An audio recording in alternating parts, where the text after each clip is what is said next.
John Fredericks, America's Godzilla of Truth. He's popular and proficient in picking politics with prophetic precision. And now J. Fred's picking sports. Are y'all ready for this? All across the airwaves and streams of the John Fredericks Media Network, John, Jack, and Nate, three guys that are pretty wise when it comes to picking winners. Football, basketball, baseball, soccer, golf, UFC battles, you name it. When the game is on your mind and money's on the line, Godzilla Wins is your guide to picking winners. Before you make that play, hear what J. Fred has to say. Godzilla Wins on the John Fredericks Media Network. Oh yeah, for entertainment purposes only.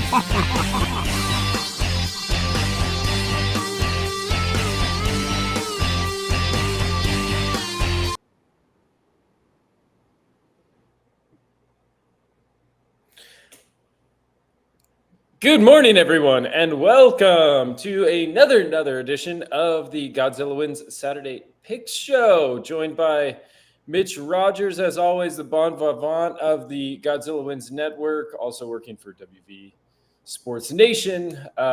Jack Frederick should be joining us shortly as he deals with some technical issues related to his new headphones that he was trying out for the show.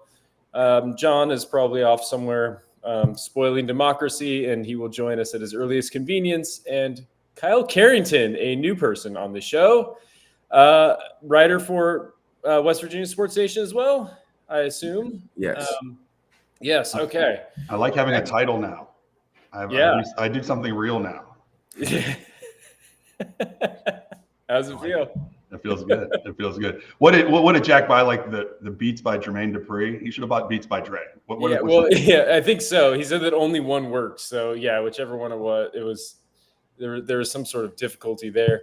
So I'll be joined by the whole gang here in just a second. But I can get through it. I can get through a few minutes here of all of our humdrum intro stuff while they all log in. This show is always brought to you by Native Path Collagen. We are all on the Native Path journey. We're all on the collagen journey. We're all doing the collagen, glowing skin. You can see this hair growing just rapidly on my face, underneath my nose right now.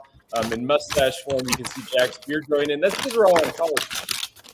And the collagen helps support healthy skin, hair, nails, joint health. John's lost 40 pounds because it's promoted some better mobility for him. So, the collagen's real. And as your body starts to get a little bit older, you stop producing and retaining as much collagen as you need. So you need a little supplement. You can get started on your collagen journey for as little as about $1 a day. And you can get up to 45% off if you go to getnativepath.com/Godzilla. Go to getnativepath.com/Godzilla to get started on your collagen journey today. All right. We're going to be giving out some picks. They're for entertainment purposes only. We're going to be giving out some basketball picks because it's that time of year. We're all thinking about March Madness upcoming.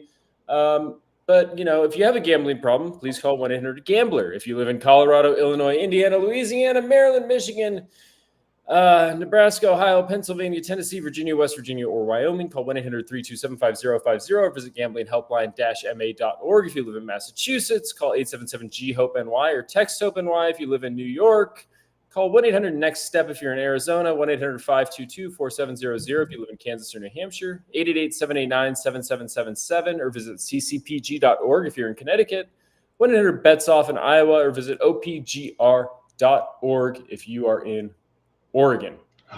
All right. We got through it. That's good. Okay. So much to talk about in the NFL offseason. As it always is, the NFL news cycle is 24/7, 365 these days. We write the show sheet on Friday morning, and by Saturday morning, we have new news to talk about. But some of the big stuff is the Commanders are making a big splash. They're making big moves. Signed Bobby Wagner. It's looking like they traded for Deebo Samuel. I mean, they're adding weapons on both sides of the ball. They look like a team that is firmly in sort of win now mode. Across the league, there's weird stuff happening. I mean, Geno Smith getting traded to the Raiders was not on my NFL offseason bingo card. I don't know whose card it was on, but it was not on mine. It looks like the Seattle Seahawks are just suddenly in full rebuild mode for like no reason. Looks like they're probably going to try and trade DK Metcalf as well. So they already released Tyler Lockett. Like, who knows what's going on with the Seahawks? So much news to talk about. Welcome, John, to the show. Hello, John. Looking nice and fresh today. Thank you. Shaved, showered, ready to go. Let's go. All right. But let's just start with talking about these Commanders moves. I mean, do we like, signing Bobby Wagner? Are they a year early on this sort of pursuit of win now, or do you just go for it as soon as you can? The local guys. I love the moves. I mean, let's go. I mean, this team could have beat the Eagles. I mean, they were driving and fumbling the ball. I mean, I love their spirit. I love the old coach that was on Atlanta. Remember, he took them to Super Bowl. And listen, if you're a Commanders fan, if you're a Washington fan, you got to be chanting RFK Stadium, baby. Let's go. Great moves. I know. Well, the RFK bid, they won't have any tailgating, so that's a whole other thing. But yeah, they're excited in Washington right now. They also got rid of Jonathan Allen, who literally went from Stonebridge High School right across the street to the Ashburn facilities. So it's going to be weird without him there. But the Bobby Wagner signing, I think, is key. It's 1 year. Yeah. He's 34 years old, but they needed that stability because that was the weak part of their, of their team on defense. So they still have a lot to do in signing some free agents and drafting on the defensive side of the ball. But getting Deebo Samuel, I mean, that is to be opposite of McLaurin is going to be phenomenal. And they'll also probably make Eckler a casualty, I would think, because you can kind of have Deebo do that kind of same role.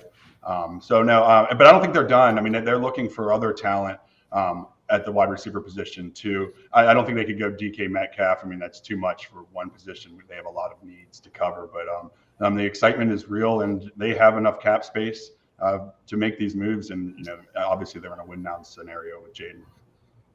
And it's a pretty deep wide receiver class up in the draft as well. So they may be able, if they don't do it in the first round, they may be able to sneak in somebody in the second round to sort of bolster that receiving core as well. Thoughts from everyone else? It's hard not to like the moves because on the one hand, like even if they're like a year or two too early, like okay, you get Bobby Wagner for a year and then you see what happens. Kind of like how the Bills treat I'm forgetting his name, the linebacker. The kind of salty veteran used to play for the Broncos. I can't remember his name. Oh, yeah, Von Miller. Kind of the same situation. The way that the Bills treat Von Miller, bringing a salty vet on defense to kind of stabilize a young core and then see what happens. Maybe he's effective, maybe he's not, but his presence is important. I think he probably will be effective. And then the wide receiver thing, like, I mean, I think if I were them, I would have pursued Metcalf more than Samuel, just because I worry what is Samuel outside of the Shanahan offense? Like, what does that look like? Or, how is he utilized? Can he be utilized in the same way? I mean, maybe, Cliff Kingsbury runs that offense in Washington. Maybe he can. But I just would want like a gigantic target for my kind of wide receiver one for Daniels to just throw everything up to catch. I mean, I kind of hope that they pursue Metcalf too. Who knows? They seem to be in an aggressive situation. So maybe they're a year or two too early on Daniel's development or whatever. But with the success that they had last year, the playoff win, etc., like I love a team like this being aggressive, being like, look, this is the first time that we've had an opportunity in a long time to be to be competitive in this division. And also, we're in the same division as the Super Bowl champs. So like we probably need to make some moves. We have to play them twice a year. So I mean, I like the moves. I like being aggressive, increase salary cap, like all these teams trying to trade away all their players, like Seattle just deciding that it doesn't want to have a competitive team anymore, take advantage of that. And the Samuel thing was kind of a shock. So super excited to see what Washington does next year. Absolutely.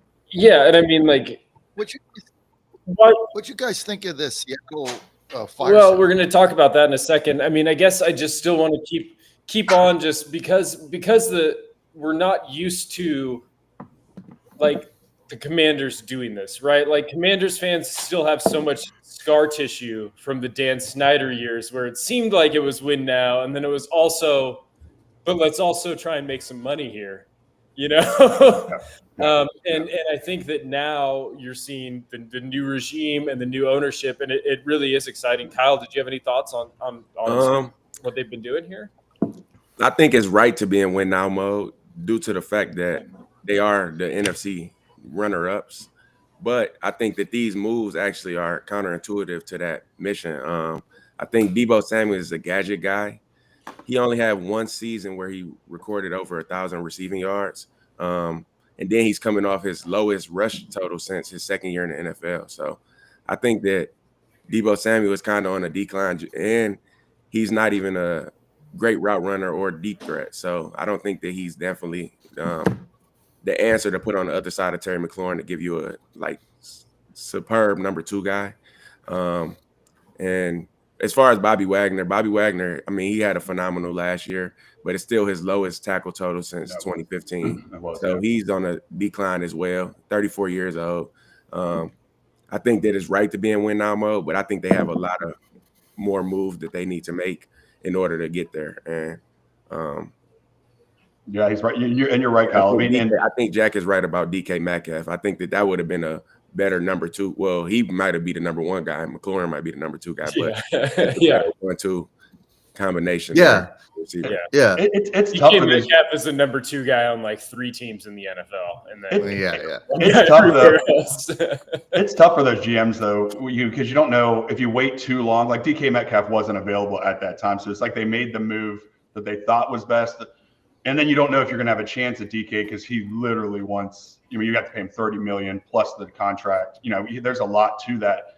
And then, so if you wait too long, like the Steelers are sitting on their butts again, Christian Kirk's gone. I mean, Debo's gone. So if you wait for the guy that you want, like last year was, Ayuk, and then it never even happened for a lot of the teams.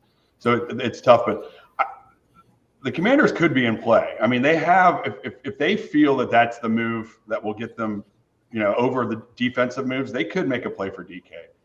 Still, and it would be I think DK would want to be here now that Debo and Jaden and McLaurin. So yeah, I mean that's the thing, right? Like, I mean, then we're having a conversation. If their wide receiver room is DK Metcalf, Deebo Samuel, and McLaurin, then we're having like a discussion about like how many points can this team score every game, right? Yeah. I mean, that would be an incredible. And I'm just trying to figure out how to draft the Commanders as my fantasy football team.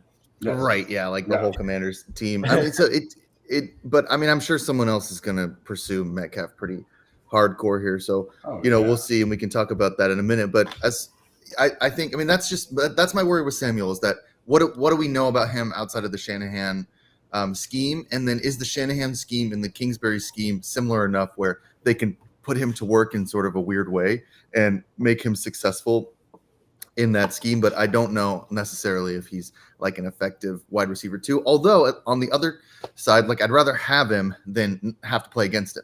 You know what I mean? So like he's available, scoop him up, see if you can make something work here. Maybe you use him as kind of a gadget guy. Maybe you use him as a way, like now you've got, because Daniels can run, now you've got the defense worried about basically 2 people in the backfield who can break free at any moment. Maybe it makes Daniels a more dynamic runner. You never really know until we see it. But I do think they have a lot more moves to make, and especially on the defensive side, because we've seen this with Detroit too. Like you kind of need a really good defense to get to the Super Bowl and win the Super Bowl. It's just kind of the way it is. And right now, I think that's probably going to be the Commanders' focus in the draft, and I think that probably is where they need to focus most of their energy. I'm excited for Scary Terry McLaurin. I mean, he finally gets somebody else that will have coverage slide over and get true one-on-one matchups. So he's been waiting for that his entire career. Last year, he showed off what he can do with the quarterback, but he was still getting most of the double coverages. Now he's going to be able to really have a season. So I think for the move for his sake is he's going to have a career year. Yeah, and I mean, there's a lot of, I mean, the yards after catch stuff is so exceptional compared to relative to every other receiver in the league. I mean, I guess there's always the question of like how many gadget guys can you have on an offense before it just becomes like kind of ridiculous, because Daniels does so much that other quarterbacks can't do already, and it's like now you're adding Debo, and we saw kind of what it looks like when you get a bunch of kind of weird gadget guys on an offense in San Francisco, because it's like they already had Debo, they had Kittle, and then they added McCaffrey from that trade, a couple of years back, and we saw kind of what that looks like, and it can look really great when everyone's healthy. All right, other news around the league is the Raiders made their quarterback move, and it wasn't the move that I think anyone was expecting. Although now it makes sense because Pete Carroll is like retroactively, I can look at this trade and say like this makes a lot of sense. Yes. I just never really had the sense that Seattle was ready to move on from Geno Smith. I guess was more, obviously like pie in the sky. Pete Carroll was probably like, oh yeah, Geno would be good, but that happened. So Geno Smith traded to the Raiders for a 3rd round draft pick.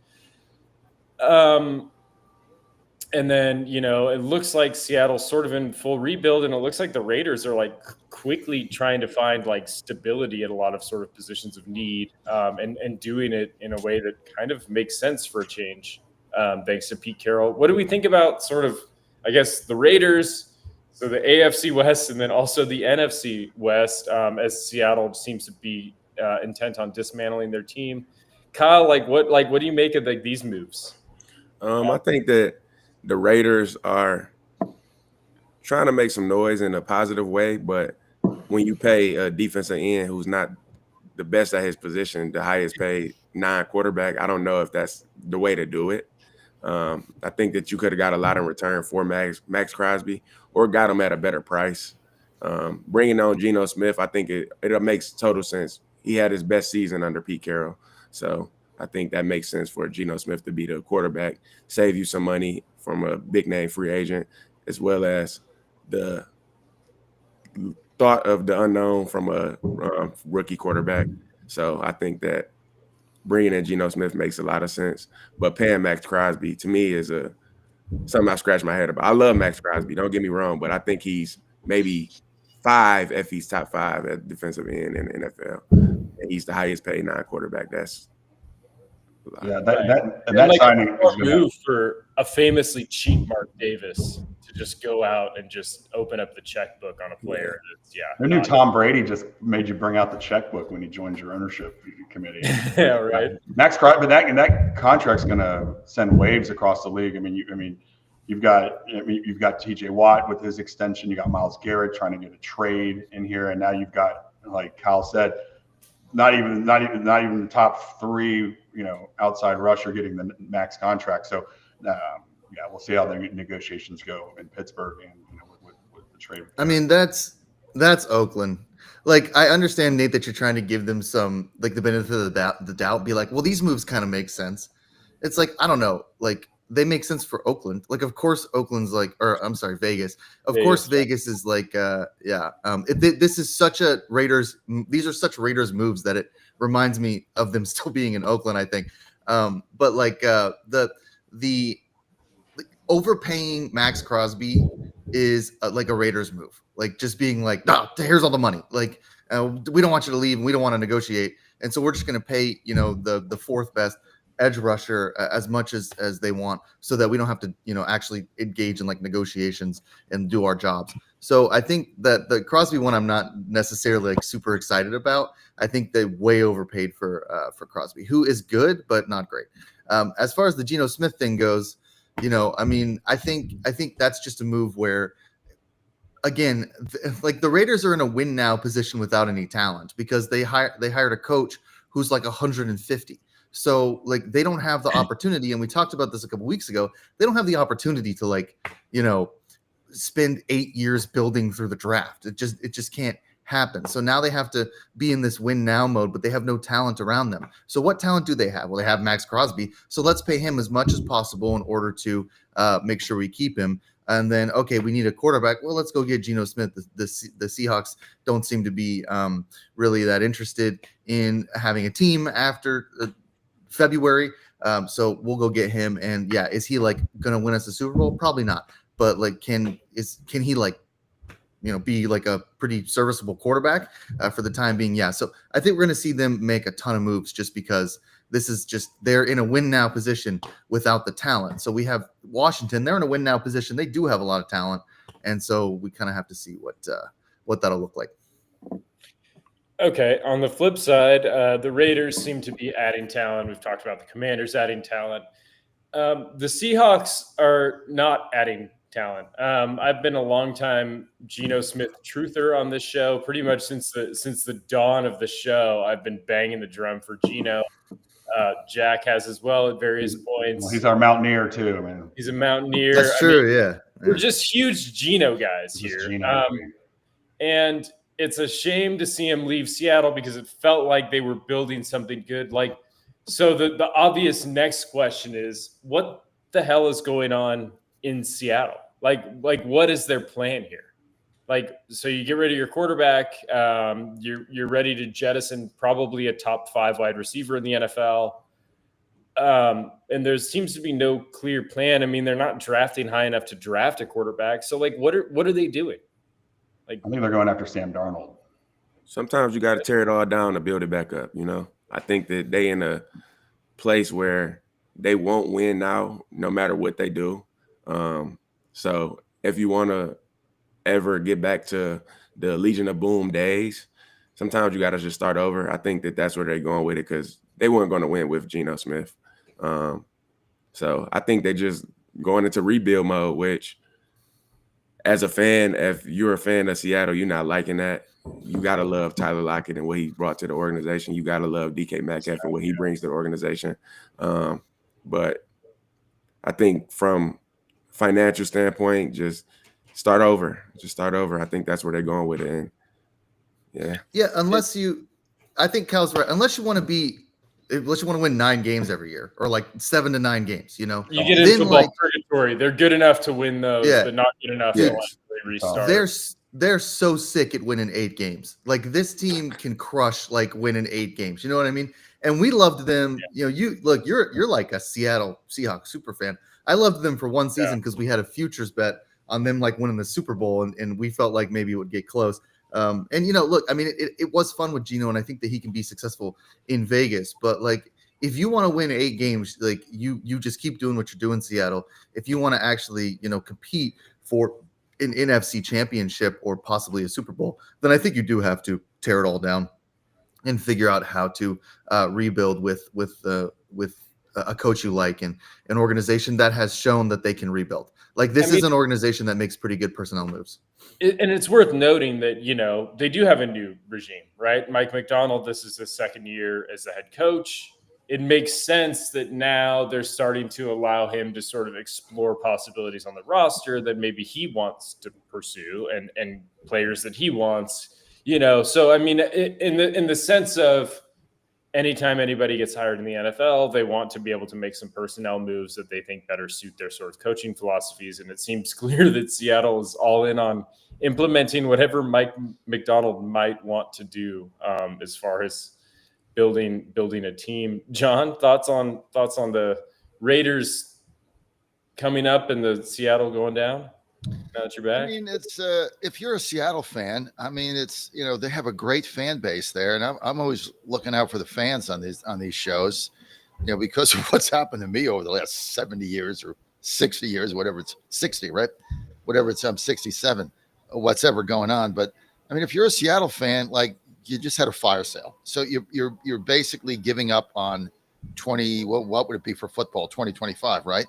You've basically given it up. Now, I mean, the real cool story here is a coach, an old ball coach, comes out of retirement, and then gets his old quarterback. I mean, come on, that's just a great human interest story, and you can't deny that. I mean, I don't like a lot of things about Pete Carroll. Everybody knows that politically, but you cannot argue with the guy. The guy is a great player. He's won wherever he's gone, and he makes great moves, and he built that defense. And remember when he was drafting those cornerbacks in like the first round, and people are going like, what are they doing? And I mean, he built the Legion of Boom, and he built it with a secondary. I mean, he was the first one really that put everything into a secondary, and you couldn't pass the ball on that team.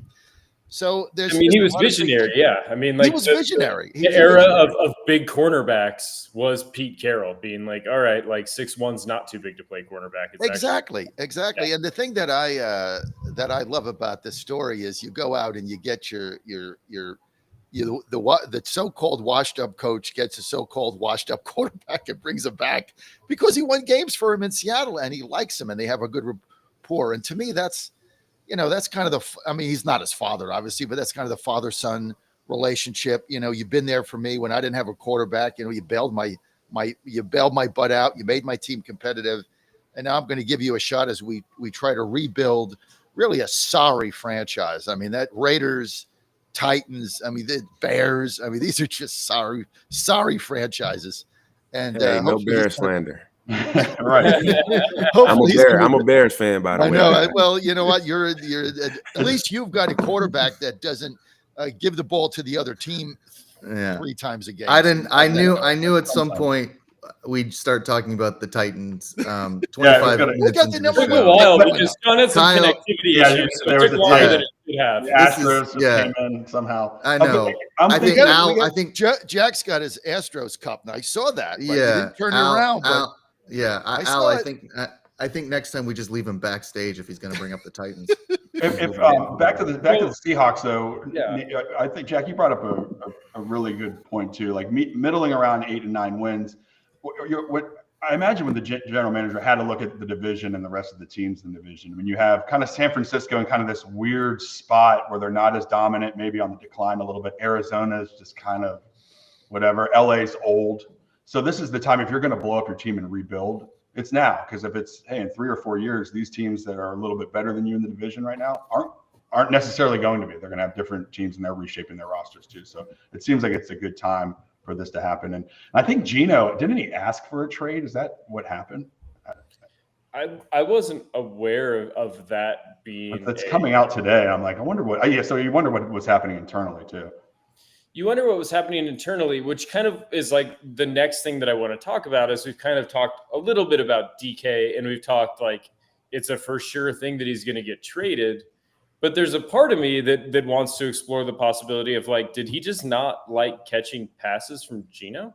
Like, was Geno Smith the problem for DK Metcalf? And if they get Sam Darnold in there, or they make some other move to sort of secure their quarterback position, is there a reality where DK Metcalf just stays in Seattle because now his big sort of problem is gone, and obviously Seattle's got a little bit more money to spend without paying sort of, Geno Smith money.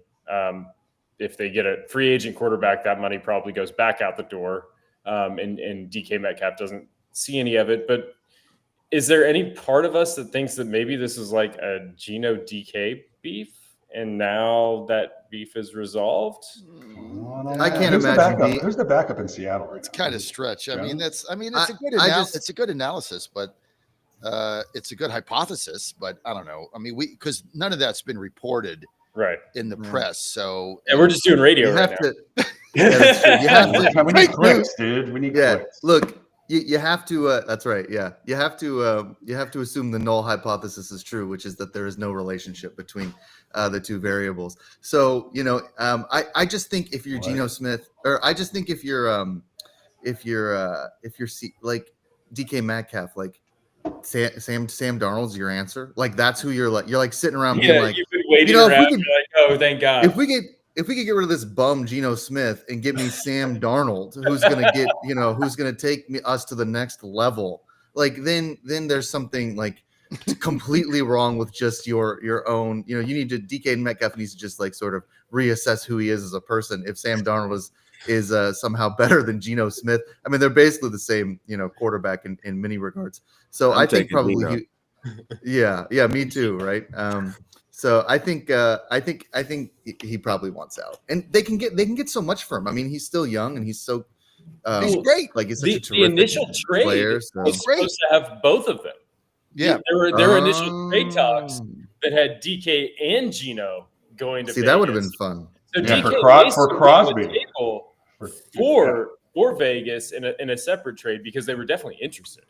Well, Nate, think about it. If you're Pete Carroll and you come out of retirement, you're not coming out of retirement to win 3 games and get like draft picks for the next 3 seasons. I mean, what does he say? He's got to be 70 something, right? 74, 75. I mean, and the difference between Carroll and Belichick is it's nobody's really convinced that Belichick was that great of a coach, right? We're just not convinced. Yeah. All of us on the show. I don't know about Kyle, but we're all like, yeah, he won, but he had Brady. And then when he didn't have Brady, he just couldn't, he tanked. So I don't know. I'm not big on Belichick what either. is going to happen here, but I love if you're a Raiders fan, I mean, look, you got to bring your fandom hope. You got to bring them hope. And that's why I love this move with Carroll and with Geno Smith. Obviously, I got my Mountaineer shirt. By the way, just sidebar, Mountaineers 13-0 baseball. The basketball girls won yesterday. They play again this afternoon. Men play their final home game today at 5 p.m. in Morgantown, where I am now. Just figured I'd throw that in there. And for everybody out there that wants to follow anything about West Virginia sports, I got to do this promo here. Go to WVSportsNation.com. It's a great site, WVSportsNation.com.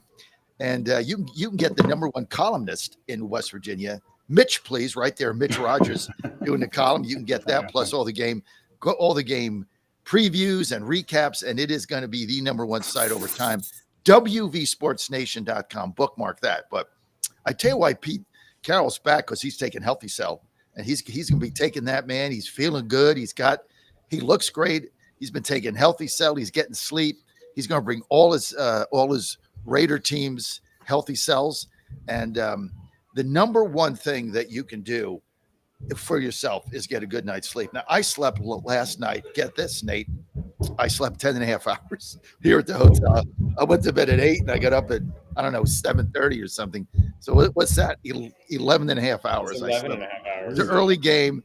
I took my REM sleep. I was No wonder you look so young today. I know. It's when you get a good night's sleep. And as soon as I came on, it was Nate that said something about the way I look.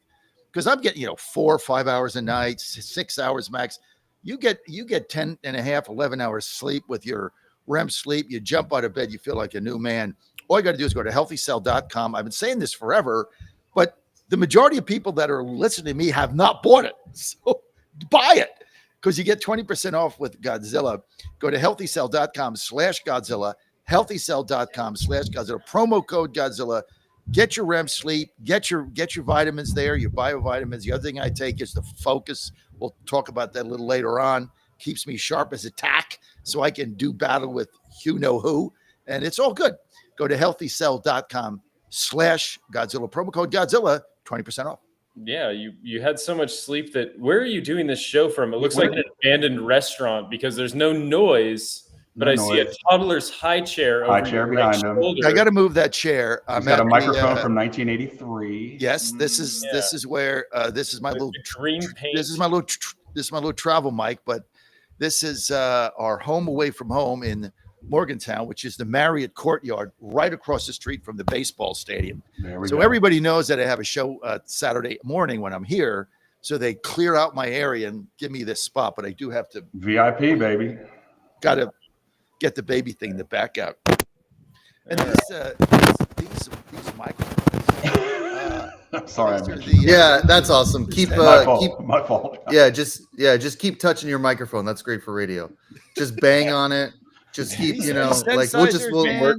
Yeah, we'll listen. Man, they get banged around. They'll list. I'll be dead when the whole station burns down. There's only going to be 2 things there: Al Green and these Sennheiser microphones. That's it. Everything else will be gone. Al will be there. Yeah. Shout out to Al Green. Al's our We'll producer. start singing here. Okay, so as we go around the horn in the wide world of sports, this is a topic that we've kind of been discussing a little bit. Jackson had an article that Major League Baseball does not have a contract with ESPN anymore. We've talked about sort of the wisdom of some of that from ESPN's side, a little, in terms of baseball just doesn't draw that many eyes. It doesn't make sense for ESPN to have a contract with them. It's more of a regional sport anyways. And now they're trying to sort of chart a new path without this gigantic contract and sort of what they're doing next. What do we make sense of ESPN dropping Major League Baseball and where Major League Baseball kind of wants to move after this, guys? From a nostalgia standpoint, it's going to be sad for me because Sunday Night Baseball is a staple. I've been growing up with it, but this is the sign of the times. And I read the article today, and I didn't realize how comparable the MLB ratings and the NBA ratings are when they are on the national broadcast. But like Nate said, it's such a regional thing, and all this money, all the Dodgers, and all this money in baseball that's been going up could be in danger if they do this next move wrong, and it could really hinder the league if they don't make the right steps. And the next moves, but you have a lot of players, right? You've got Peacock, Netflix, Amazon. You have all sorts of people ready, but I know they want to get it out of the cable fold because they said one of the detriments is the ESPN did not have the postseason package, and then the postseason package was also always on cable. So they never really had, it was TNT, and then barely on Fox. So they need something where the games of the week and the playoffs are back on network TV with probably a package with a streaming company, I would think, with regionalized, being able to get your own games if you need to maybe circumvent if something happens to the local market stuff. But this is it. This is the new revolution. This next contract is going to maybe pave the way to what other future leagues are going to do down the line. So it'll be very interesting to see, because that's a crazy move for ESPN just to drop the national pastime. Right. And John, this is your opportunity to take a swipe at Rob Manfred, because ESPN tried to come to the negotiating table and they were like, we're paying $550 million for these games. We would like to pay somewhere around 200. And Rob Manfred said, absolutely not. And ESPN said, that's fine. We'll just cancel the contract then. Negotiation. Shout out to ESPN for actually telling the guy to go shove it up his butt. This guy's the biggest freaking moron in the history of baseball commissioners. This guy is just him and those 29-year-old MIT suits he's got in there are just ridiculous. Okay, they know nothing about the game. They are systematically destroying the game that I love on a daily basis. Now they just want to go to paid view. Everything's got to be paid view. The bottom line of this thing is on paid. Not everybody's going to do that. When these games are on ESPN, by this time in your life, everybody's got ESPN on every possible station. They all have it, okay? So these games are on, what were they? Wednesday afternoon, Wednesday night, Saturday, Sunday night. It gave families, it gave fathers and their sons a chance to tune into out-of-town games, players they didn't see from their home team. Maybe they don't live by a major league ballpark. Their kids playing Little League. You sit there with your father, you watch the games. Now you got to go pay for it. It's just not going to happen. And so the guy is a complete asshat, and he's destroying the game, and he doesn't care about the fans. This is the whole thing. Baseball is about family. Jack and I went to games when he was 5 years old. We sat there in front of the TV, did the same thing with Joe. Both of them played Little League. It's family, and you got to have a team, and you got to be able to watch them, and you got to know the players. And Manfred has destroyed that over $250 million, money they have anyway. And ESPN was like, okay, screw you. So I get them. They got to make a business decision. I run a business with my son, Jack. We got to make tough business decisions every day. We get that. So I have no problem with ESPN. But Manfred's an asshat. He's a jackass. He's moronic. He doesn't even understand the game. He never played it. And why the owners have this guy's beyond me. All right, Kyle. Yeah, You want to hop in so- here and talk a Yeah, little bit about yeah. I'm going to agree with John. I think that Manfred got this one wrong. They're coming off their highest gross revenue in history, 12.1 billion. You can afford an ESPN contract. The last 2 seasons is back-to-back consecutive years of growth in attendance and viewership. So it's 2 years back-to-back, and this is the first time since in a long time that they had 2 years back-to-back with growth. So the way things were going, it was working. So why switch that up? Why not just pay the 550 million or whatever Nate said, and keep things going the way it's going? ESPN, I mean, the viewership was up. So I think sometimes commissioners can get in the way of a great game. So I agree with John on that one. This is the commissioner's biggest job. I mean, they have two big jobs. Outside of Goodell, which is like he has like 6 big jobs. But there's 2 big jobs. One is negotiating the collective bargaining agreements, and the other is negotiating contract agreements. That's it. That's like the 2 jobs they have. And Manfred just completely dropped the ball on this because he thinks he can get $550 million from a streaming platform. I mean, that's probably what he thinks. And what's going to end up happening is the same thing with the NFL, which is like, it's going to be like, hey, do you like the Blue Jays? Then subscribe to Weeble. Do you like are you a Braves fan? You're going to catch them on Peacock. Like, do you want to watch the Reds and the White Sox play a game? How about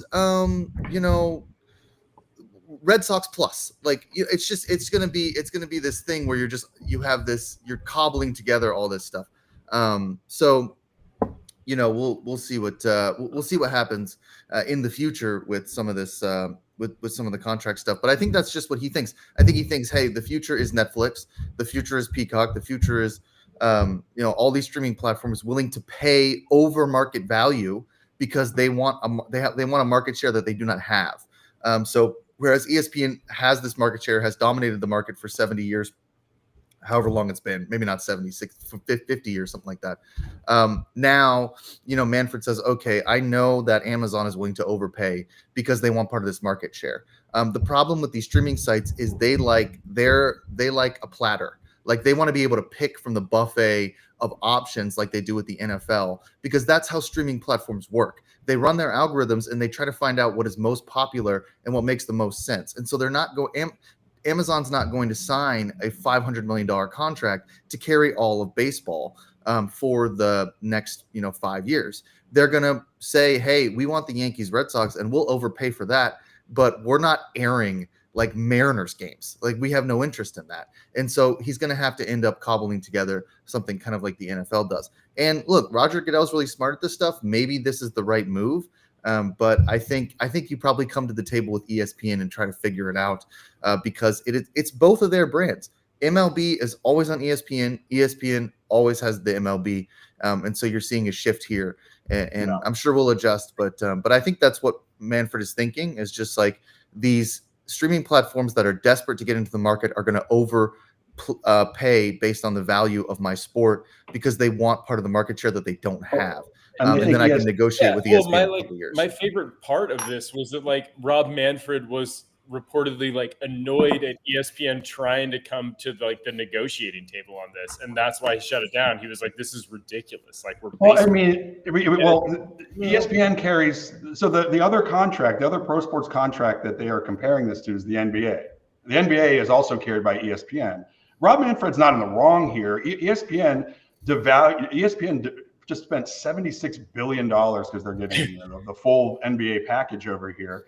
And the MLB is like, hey, we do the same numbers. I know it's regional, so we can take a little bit less of a contract, but having a contract that is like a fifth or an eighth of the NBA contract is insulting to MLB. And I bet you the MLB owners are behind Manfred on this, because what ESPN came to the table with is nothing near the NBA, and they're both about as popular. So I get taking it down because of the regional, but ESPN's decision hinged a lot on spending too much money on the NBA and trying to get some of it back by screwing over the MLB. And the MLB said, no, F off, we're gone. So I see where it comes from Manfred's side too. I don't like him either, but I think in this situation, he did what's right. And a lot of this talking point has just forced me to learn more than I'd probably care to about Major League Baseball. Like, Yeah. I wasn't Yeah. aware that they negotiated their own contracts with all these regional sports networks and then kept 100% of the revenue that they get from those small market Yeah, deals. that's how Phillies. Comcast, because Comcast, right, 12 years ago, Comcast came in, all of a sudden Phillies became a mid-market or mid to a major player, Bryce Harper, everything. So yeah, if you get one of those contracts, and that's what screwed over the Nats and the Orioles, because you had Angelos fighting for the Masson rights, and so that really and that's hindered happening. the Nats. That's happening again right now, and we see that all the time. I mean, the Dodgers are always sort of doing that. We've seen those contracts with the Astros. One of the reasons the Braves are such a popular brand is because they've been able to dominate, regional to national coverage because of Ted Turner for many, many years. So, I mean, this is the baseball model. And I mean, I get where, Manfred he's there to advocate for the owners. Absolutely. Absolutely. The owners are behind him probably on this. He's not making these decisions without contacting at least a simple majority vote of the owners, if not probably a 2/3 or almost unanimous. When it comes to this stuff, these owners just want to make money. That's the whole reason they do any of this. Most of them don't even care about winning, especially in baseball, which I think is the sport most corrupted by just kind of runaway profits. So I think that, they'll probably this was probably an ownership decision, and they didn't feel like they were being valued enough with ESPN, and so now they're going to move on to something else. I think it'll be fine. Don't you agree that these are short-term decisions to make more money in the short term? I mean, they're just reactionary. Yeah, but that's what. Decisions. That's what Major League Baseball has become. Well, it's not a long-term sport. True. And when you don't have a salary cap, and you're only in short-term myopic decision making, right? Because exactly. Well, that's what my point is. I mean, it's all. Well, yeah, short-term. I agree. Yeah, I mean, we need a long-term thinker. I mean, like if you go back to Mountain Landis, you want to go all the way back to the history of baseball. You go back to Mountain Landis. I mean, he made long-term decisions that saved the game. But this, but and even Bowie Kuhn, these people cared about the longevity of the sport going forward. Yeah, but right now they don't care about that. Thinking about sports, like the way the commissioners and owners thought about sports in like the 60s and 70s and 80s or whatever, it's not the same as now. Baseball's not going anywhere. Back then the NBA was always going through existential crises because they were competing. The NFL wasn't even very successful. Baseball was the most successful sport. And still the owners and the commissioner had to think about long-term health because it wasn't an established thing. Now that's not true. The Major League Baseball is never not going to be the premier baseball league in the world. Forever and ever, that's the way it's going to be, in the same way that UFC is now the premier sort of fight league in the world. That's just the way it is now. They don't have to think, 50 years down the road. And this idea that these owners and commissioners care about you, the fans, care about. Don't you think? I mean, I agree with your analysis, but aren't you saddened by that? I mean, Jack, you grew up with me watching baseball. No, aren't you saddened? I mean, the first game we went to, you fell asleep for 5 innings in my lap. Yeah. I mean, that's because I was a child. I mean, woke up in the 10th inning. No. I mean, don't you feel bad that what is going on? No. And the reason I don't feel bad about it is because the people who own these baseball teams, these billion-dollar baseball teams, and the owner, whatever, these are sociopaths. I'm not looking at these owners and being like, oh my God, I can't wait until I hope they preserve the integrity of What are you talking about? These guys are billionaires. They want to make more billions of dollars. That's it. Every single one down to a T, including Manfred. Every decision they make is a budgetary decision. They do not care about you, the fan. They only care about your spending power. They do not care if they win a Super Bowl or not, or a World Series or not. They only care about their profit margins. That's it. Bottom line. If you want to stop some of this stuff in baseball, add a salary cap. But isn't that sad? I mean, what you just said is true. But for me, as a 62 year baseball fan. I mean, that's how I bonded with my own dad. I mean, don't you find that sad? I mean, I agree with everything you said. No, It's I just don't. sad. I don't find. I don't find Well, anything about capitalism. You're not the sad. romanticist. You're not a baseball romanticist like older guys are, like me, like the boomers are. You know, we're baseball romanticists because, I mean, I grew up. I mean, my whole childhood was listening to baseball on the little transistor radio. I was the only child. That's all I had at night. And so they're just destroying the game, and it just saddens me. I mean, I'm agreeing with everything you're saying. It's unfortunate and sad that it's come to this. But I know here's an organization that is forward thinking and also cares about the fans, and that's Rosie's and Colonial Downs. My absolute favorite racetrack ever in the whole world, supplanting now Saratoga, is Colonial Downs. And they have this unbelievable visionary spring meet coming up. It's next week. The next time we do the show, it's going to be from my suite, from my box at Colonial Downs. It's going to be Friday. It's Thursday, Friday, and Saturday, man, just outside of Richmond. You got to go. You can go to Ticketmaster.com. The biggest race they've got is on Saturday. It's only 3 days. It's a 3-day meet, Thursday, Friday, and Saturday. Post time, 12:45 p.m. Go to colonialdowns.com, colonialdowns.com. Go to Ticketmaster right now. You can still get tickets Saturdays. I've got a suite where we've invited our guests. We're sold out. That's going to be on Friday. Everybody that's invited is already invited. I don't have any more suite tickets, so we can't do that. But I tell you what, Friday, Saturday, Thursday, Friday, and Saturday is the Virginia Derby, is the Virginia Oaks. These are $1 million purses. The winner of the Virginia Derby gets an automatic bid to the Kentucky Derby in May in Kentucky in Churchill Downs. So we're so excited about that. It is going to be, you got to show up for these 3 days. We're looking for a huge turnout.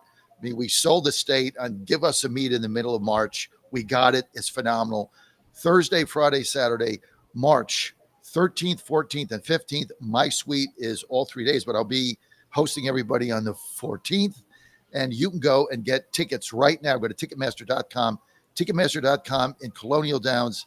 Grandstand tickets Saturday. We got about 500 remaining, $5 each. Bring your family. It's going to be a great day at Colonial Downs, colonialdowns.com. All right. So I love the baseball talk so much that I want to keep doing baseball talk because there's so much passion here. MLB is testing out an automated ball strike review system, challenge system in spring training. It's looking like that is not going to be a thing that they're going to install during this season. Potentially not next year either. It's just sort of like, seeing what works. They often do this in spring training. For me, as someone who enjoys the chaotic element of sports, I've always loved umpire strike zones being just catastrophically bad. It's part of the fun of the game is like pitchers manipulating umpires, catchers manipulating umpires. And now we seem to be getting to this era of, we've always known it. I mean, you watch it on TV and you can see what a ball and a strike is. And we seem to be moving closer to an era where potentially, robots are calling balls and strikes. And this very human element of manipulating umpires is gone, potentially in the next few years. I can see John getting close to the microphone, and he's over there. He's just, the steam is coming out of his ears. So, John, just go ahead and tell me why you think this is the worst idea baseball could have. They just don't stop. I mean, the pitch clocks, magic batters. Now we're gonna take out the number one element. You nailed it, Nate. The strike zone and umpires gives baseball a human chaotic state. That is part of the intrinsic nature of the game. Yelling at umpires is part of the game. I mean, Lou Piniella, when he ran out there and threw the bases in the stands. I mean, these are classics. And the catcher-pitcher relationship, the umpire relationship. If you had a robot calling balls and strikes, Greg Maddux wouldn't be in the Hall of Fame. He'd have been the minor leagues. He'd have gotten cut. Okay, he'd have been released. Half the stuff he threw was off the plate, but he got the calls because he was Greg Maddux. That was part of the game. And as a pitcher, like, my son tells me all the time, one of the main things is I'm in the bullpen, I'm watching that home plate umpire, right? If he's calling a high strike, I'm going to come in high. If he's calling low, I'm going to drop my arm slot an eighth of an inch. I mean, it's part of the game. Now you're going to take that away and just automate it. So, I mean, it's like these guys have no clue as to what they're ripping out the soul of the game. It's why I'm so upset over these people. The thing is, they never implement this stuff, right? So they do have a clue. The NFL also has a clue. They could put a microchip in the ball and know exactly where it is if they wanted to. We could know if it's over the goal line. We could call a perfect balls and strikes if we wanted to. But we're always going to keep that controversial element in the game. And we're also going to pretend, or everybody's going to pretend to try to fix it by doing this. And then we can all argue about it on one of the slowest weekends of sports. And we can just be like, oh no, what are we going to do? But I go back to like the strike zone has always been fun too, because like when I was playing Little League, I just remember the coaches being like, when I was a kid, the strike zone was up to your armpits and down to your, and then it moved to your boobs and under. Like, so it's always been this like shrinking zone and controversial thing. But no, I'm with you, John, but they're not going to do it. So the purity of the game in that respect is going to stay there just because it's more fun, it's controversial. And also with the catchers, I mean, it's an art to frame pitches. I mean, it's, so they're not going to do it. But I love when they implement these things in spring training and in the minor leagues, just to get us all riled up and then just to keep it. Yeah, Kyle, thoughts on the baseball changes? I think it's actually right to add a challenge system.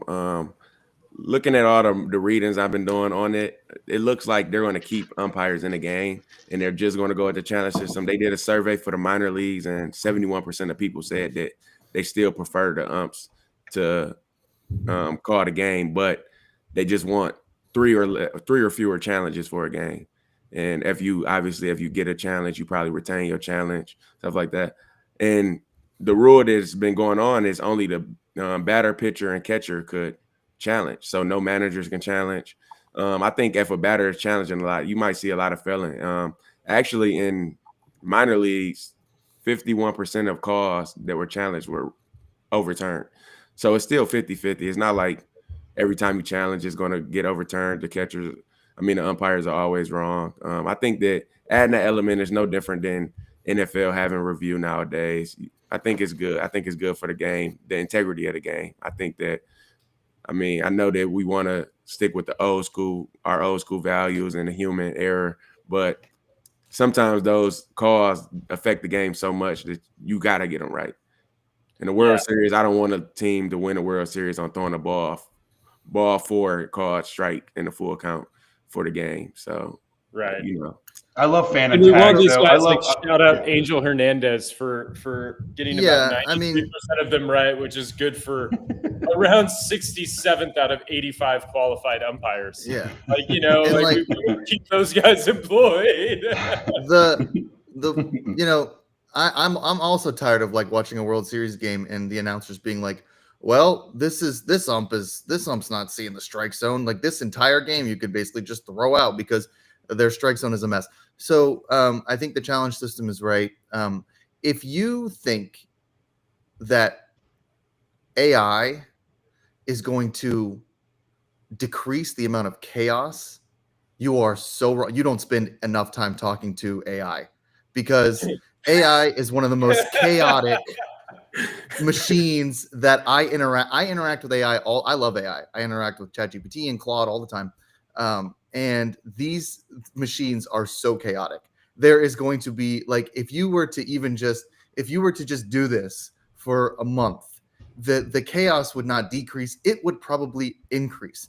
Like AI would just start them based on humans. Like if you're like, like these 85 umpires that we're going to show you, then suddenly the strike zone is as big as a dining room table. And, it's just, and then AI hallucinates. So it'll just start hallucinating a strike zone as well. I mean, it's not as exacting as people think it is. It's a language model that makes prediction based on what people feed it. So, it's extremely chaotic. I read a story the other day about how this AI that's been acting as a therapist for people because all of the like comments were so negative because people were trying to get this thing to give it therapy, so they're giving it their negative emotions, that it created a worldview that was completely nihilistic, and they had to bring AI in. They had to bring this model into therapy in order to start giving it positive things about the world, so it could spit back, because it was just like you give it advice and it would just be like, yeah, man, the world's awful, because that's all it was being told. So AI is extremely chaotic, and that point would and we probably are going to end up there in 15, 20 years. But I think the idea of a challenge system from Kyle is the right way to move right now. Just baby steps, because this stuff you can't fight progress. You can't fight progress. Yeah. And of course, like at the end of a game, you want it. Postseason, you want to be able to challenge something that's like truly ridiculous, because you don't want that just to be on the umpire. But I think that Kyle's right on that. All right. So Terminator's going to be the umpire. For coming on the show for this first hour. I'll be joined for the second hour by Mitch, Jack, and John again. We're going to be talking more topics around the wide world of sports, doing some basketball, talking a little bit more baseball, maybe just John's pet topics. And, don't change the dial. We're going to take a quick minute to reset, refill our coffees, and we'll see you then. Thanks for having me, fellas. Thanks.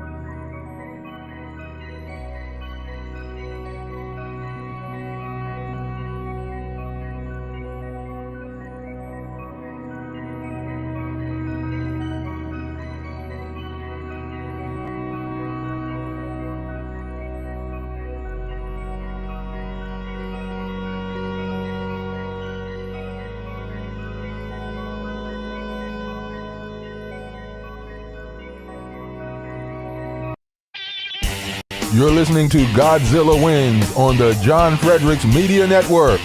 For a deeper dive without the jive, visit the website of winners, GodzillaWins.com. Let's get back to the show with the guys in the know, John, Jack, and Nate. It's Godzilla Wins on the John Fredericks Media Network.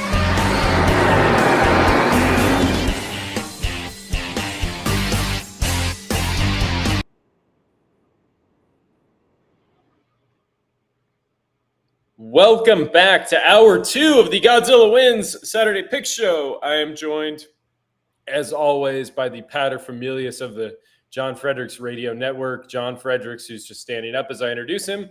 Jack Fredericks, his son and editor-in-chief of the West Virginia Sports Nation website. And Mitch Rogers, bon vivant of the Godzilla Wins Network and John Fredericks Radio Network. All right.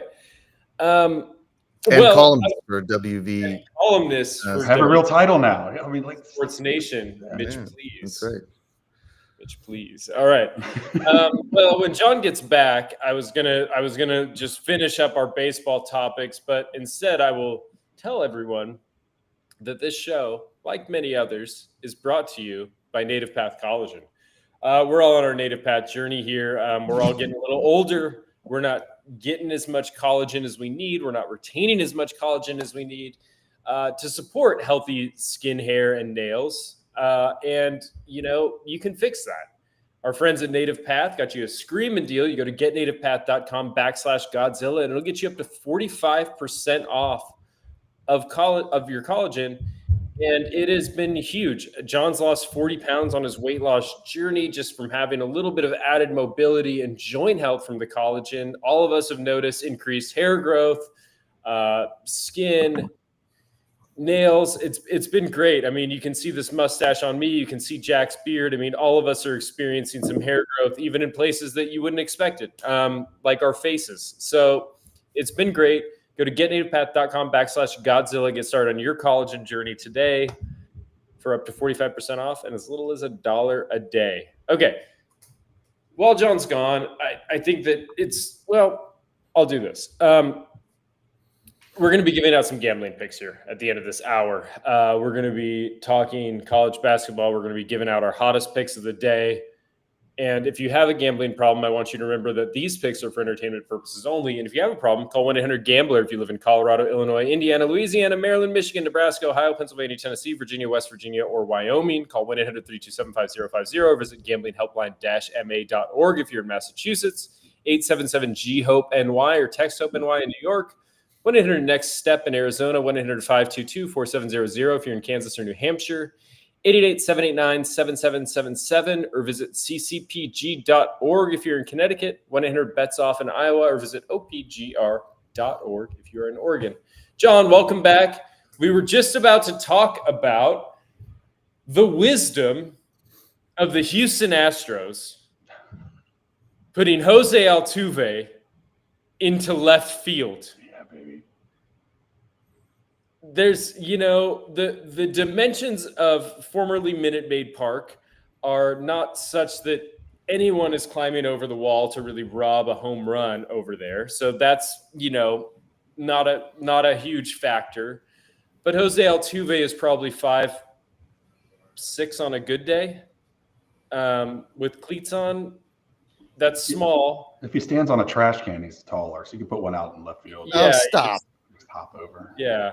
You just Stop with the trash. You just can. make a little platform when You you're guys banging didn't on it. stop. You just make a little flat platform on the side. That's right. Listen, I love the move. I love if you're an Astro fan, you can't help but love Jose Altuve. Everything about him, the way he just, we were talking about old school baseball. He just exemplifies what the game is meant to be. He loves the game. He loves the fans. He loves the kids. When they were trying to get Bregman back, who, stiffed us for more short-term money. I hope he bats 180 and the Red Sox finish last. He said, look, I'll move to the outfield. Then he said, well, let me go there anyway because we've got more up-and-coming infielders than we have outfielders. I don't want your dad out there. I don't want him to get hurt. He's our guy. I don't want him running around and banging into walls. I'll go out there. I'll do it. And I'll tell you this quick story because that's why I'm here. Old people tell stories. So one of Joe's first baseball games, he's an Astro fan, and we go to the Baltimore Orioles Camden Yards to see the Astros come in town. And Altuve was a rookie or a second year, but he was not the Altuve he is now. I think he was in his second or third year, maybe. Joe was 5. And Joe loved Altuve. And he got a baseball, an Astro baseball, and brought it with him. And we went to the park and we got there early. And it was really a lot of fun. And we went to batting practice. And we were over the Astros dugout, which is the same first game my father took me to. He sat right behind the Astros dugout. And Altuve gets through batting practice and he has a ball and got a pen. And he's like, Jose, sign my ball. Jose, sign my ball. Jose, sign my ball. He's 5. And Jose looks at him. He comes right over. He gives a big smile. We get a picture, signs his ball. I mean, the kid was 5 years old, right? I mean, these things that major leaguers do that they don't do anymore, that they did when I was a kid. Jimmy Wynn gave me his bat, and I became an Astro. His smashed bat, he tapped on a dugout and handed it to me. I was 5. I became an Astro fan for life. These are the things that they don't do anymore. Jose Altuve did that. I love the move. I love everything about him. And I'm very proud that he's going to retire as a lifelong Astro, much like Craig Biggio and Jeff Bagwell have. I mean, just to put some sort of numbers on this, Altuve made his MLB debut in 2011. He's played all but 2 of 1,667 games at home base. Of his 15,225.1 innings, only 6 have been played at a position other than second base. So this is in terms of, it's not like Jose Altuve has been moonlighting in other positions for a while. This is a total reset for him in that regard. Not that he's ever been a particularly strong defensive second baseman. Anyways, that's never really been a thing. That's my point. Who cares what position he plays if he stinks at second base? Like, and he was serviceable when he was younger. But like for instance, I'm trying to look at so in according to Statcast outs above average metric, Altuve dropped from +1 in 2022 to -9 in 2024. So that's a 10-point swing in that kind of outs above average metric. And that's the second worst among qualifying second basemen. He's been charged with poor defensive run saves, recording a -13 or worse in DRS in each of the past 3 seasons. So as he enters his mid-30s, like his defense isn't getting any better, and it hasn't been very good to start with. No. And Dubon is a lot better defensively, and they like Dubon. Like the Astros like him. They want him to play. Yeah. So I mean, like Dubon makes a better sense at second base, and he makes and he's going to be in the roster every day. You lose Kyle Tucker. Left field is a short sort of area. As these players get older, a lot of them get moved to the outfield. Yes, the Astros have this sort of history with doing the same thing with Biggio. That's a little bit different. The Biggio decision was made because they signed Jeff Kent when they were in some sort of win now position, and Biggio went from catcher to second to center field. And Biggio was kind of a disaster in center field for a couple of years until he figured it out. Like he was a mess out there for a while. And I think Altuve kind of will be a mess in left field, but it's a shorter left field. And they'll just kind of figure it out. Doesn't even look like he's paying attention, like in outfield. Well, yeah. I mean, so remember when when they put Biggio out there, that's when they had that Towles Hill and that long center field. And I remember he was a mess just regardless. Your grandfather watched the one game and said they're never going to win anything with this guy in center field. They just got to get him out of there. And of course, they didn't win anything when in the Jeff Kent era. He was there 2 or 3 seasons with us. We couldn't beat the Cardinals, so you were right about that. But look, it's just, if you juxtapose Altuve's attitude, and this is really the point that I'm making, it's more nostalgic. His attitude is, hey, you want to sign Bregman back? I'm in. I'll go to the outfield. I'll do whatever it takes. I want to win. I want my team. I love my fans, whatever it is. They trade Bregman to Boston, and the Boston third baseman, the Red Sox, this is the difference in team cultures. The Red Sox third baseman says, I don't care who the hell Alex Bregman is. I'm the third baseman. That's where I'm going to play. You got to find somewhere else for him to play. I mean, that was his attitude going into spring training. With Bregman's like one of the best third basemen in baseball ever. And this other guy, I forget his name on Boston. You guys can figure it out, the third baseman. And he's horrible third base. Can't Rafael Devers. Yeah, Devers says, I'm not going to play anywhere else. Like, screw you. Screw Bregman. I mean, it's a difference in culture of the team, and it's led by leaders like Altuve. The guy's a leader. Just a wonderful guy. That's true. I mean, Altuve is, look, I mean, he's always been, I'll do what I need for my team, but also like he's older and like he knew he was going to have to move at some point. And the Astros have like a really good defensive sort of infield now. I mean, Paredes is a good third base defender in third base. They got this Brandon Rogers guy who's probably going to play shortstop or second base or whatever. And then they have Dubon. And then I don't know whoever they traded for the first base, the Diamondbacks guy or whatever. Carpenter. Yeah, Carpenter. So, they have a good infield. And considering, I think that this team, this is, Nate, this would be interesting for you to kind of jump in here too, because I think what's going to happen now with the Astros is we're moving from a team that was a hit first team with all this power and, all these guys who scored to like defense and pitching because they lost so many of their hitters. And so I kind of think this is a good move to shore up the defense in the infield and give the pitching as much support as you can. Smart. Well, and I think that the numbers back that up. To kind of put a point on Altuve as far as a defender, like defensive runs saved is usually the metric that we use to analyze, sort of the advanced metric that we use to analyze defenders. Altuve's played 14 seasons in Major League Baseball. 2011 wasn't a full season. He had 2 defensive runs saved that year. He had 2 in 2018. Every other year, he had 1 year of 0. At 2016, he was just neutral. Every other year, so 12 out of his 14 or 13 full seasons have been negative.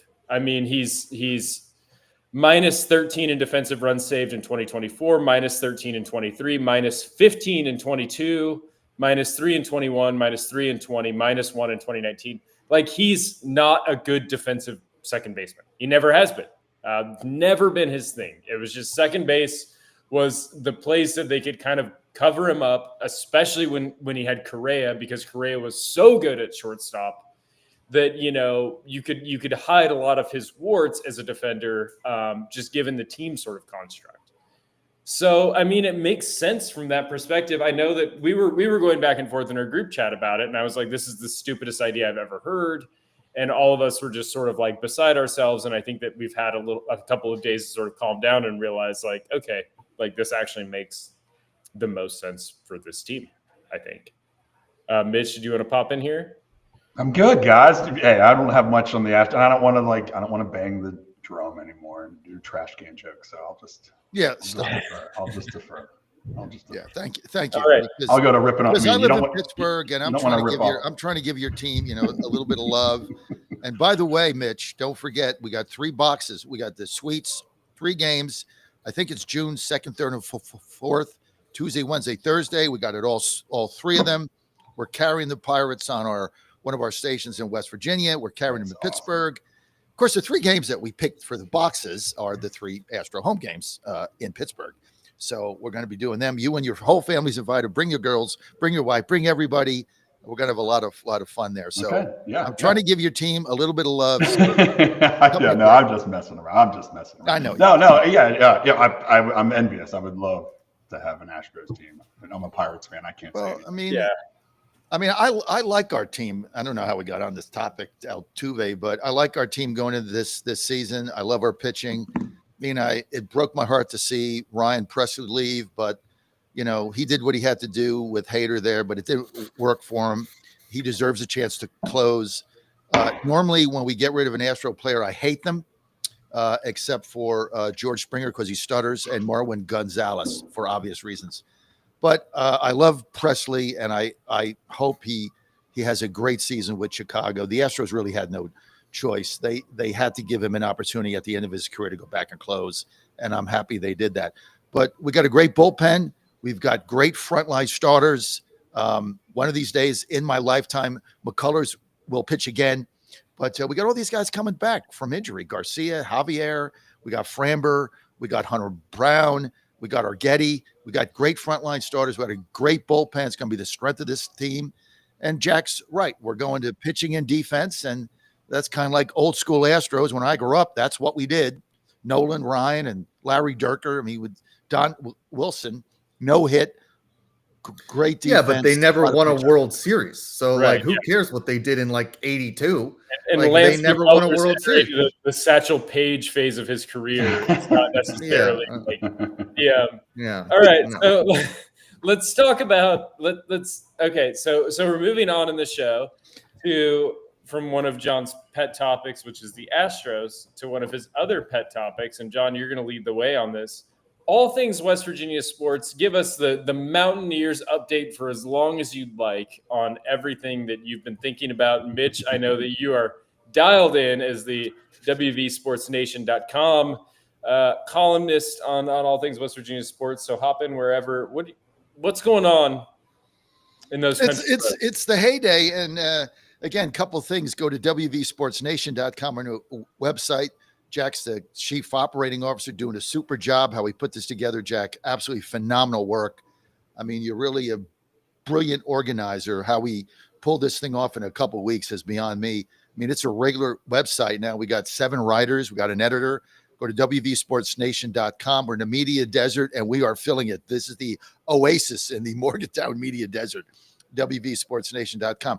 Another plug, we're on TV right now. We're on Smart TV.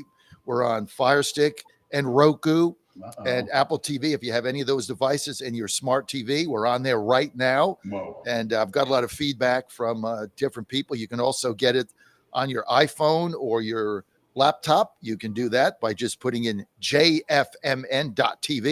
JFMN, John Fredericks Media Network.tv, and it'll pop right up on your mobile device or anything else.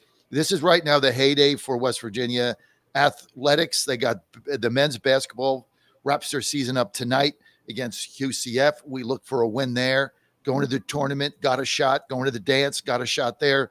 Women's basketball won their first game. They play against Kansas. They play Texas Christian, I think, today in the afternoon. They're in pretty good shape to win that. You go to wvsportsnation.com. You get your previews there. Baseball is 13-0. They got a game today at 2 p.m. again, playing Kennesaw State. That's, better than meets the eye, but they got crushed last night. I think we won 16-2. We'll see what happens. I think, we're probably going to sweep them, be 15-0. We play a game in the middle of the week. I think on Tuesday that's a weaker team. We're going to probably go to Oklahoma State 16-0, but then baseball starts and we'll see what happens. But great pitching. We're hitting the cover off the ball. The team has tremendous depth. It was a lot of fun. And if you want tickets to tonight's game at 5 p.m., the men's game against UCF, or any baseball tickets for today, you can just call Al 888-480-JOHN, 888-480-5646. Al will get you set up, and we'll get those tickets out to you. Also, wvsportsnation.com. You got to read Mitch's columns right there, Mitch Rogers. They're called Mitch Please, and he's bringing the heat. So want to thank Mitch for that. wvsportsnation.com. Check it out. Yeah, and just a clarifying remark on the Roku television thing. So there is something called Roku TV, and that is like a TV channel where you go and you watch whatever, CBS. And that in my world, that's not where you can find the radio show. You have to download the John Fredericks Media Network app on your smart TV, and then when we go live, you just click it and it'll pop up on your television. So it's not like a channel on the Roku television like app or YouTube TV or something like that. Like it's an app. So in the same way that Peacock's an app. So if you want to watch us on television, you have to have the John Fredericks Media Network app on your smart TV, and then it will go live. And I mean, I put it on. I can see it right now. We look That's awesome. We look really good on my I don't know, 25-inch Walmart television. Nice, The dog seems to be really enjoying it. So, but that's just a little clarification there. I'm gonna get. So My kids always want to watch. Yeah, I'm gonna get that and let the kids watch upstairs. Back to the site. Thanks for letting me be a part of it. It has been Jack and John, you've all done a tremendous job. What do we have? 30 original articles. I mean, that's amazing. I mean, we have stuff on the tennis team, rifle. I mean, not just what you would call the quote unquote big sports. So we're really here to cover it all and give everybody a voice but yeah, it's an exciting time. And if you're in the Morgantown area, please go to the game tonight. Yes, Lenardi has us in as a 9 seed, but we're not solidified in. It's 80% chance when you're looking at the bracketology thing. So they need this win tonight. Some strong Mountaineer Maniac support is much needed, and they haven't really filled up the stadium this year yet. So I'm hoping this afternoon they do that. But lots of big things. I'm a big wrestling fan. I know you had the wrestling coach on your network, John. They play in the Big 12 Big 12 tournament that starts today, and it's just a lot of fun. It's a lot of fun because we came here, and Ann said, "Well, there's nothing here." Obviously, Joe pitches for the baseball team, and it was just like a major university town with a major university, and nothing really out here. And so that's why we bought these 9 stations. And then we're like, well, there's no coverage, and we'd miss a game. And then we want to read about the coverage. And basically, there's a couple of sites that glorified Facebook pages, and the local paper here doesn't really have any presence at all. So we decided, we can do this. And so we put it together, but it's been the leadership of my son, Jack, that has really put this together. It's phenomenal work. We never could have done it without him.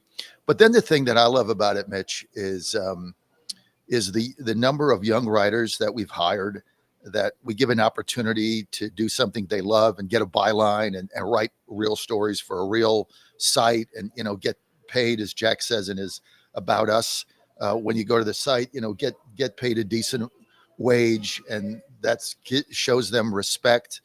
And that's the one thing that Ann and I love about this more than anything. And we just hired, we got Ivy coming on. I just hired an intern, Brendan, he does great work for us. He's out there at the game with our tent yesterday. Your copy looks a little low, John. Where's the handing out cards? Yeah, I know. He's out there handing out cards.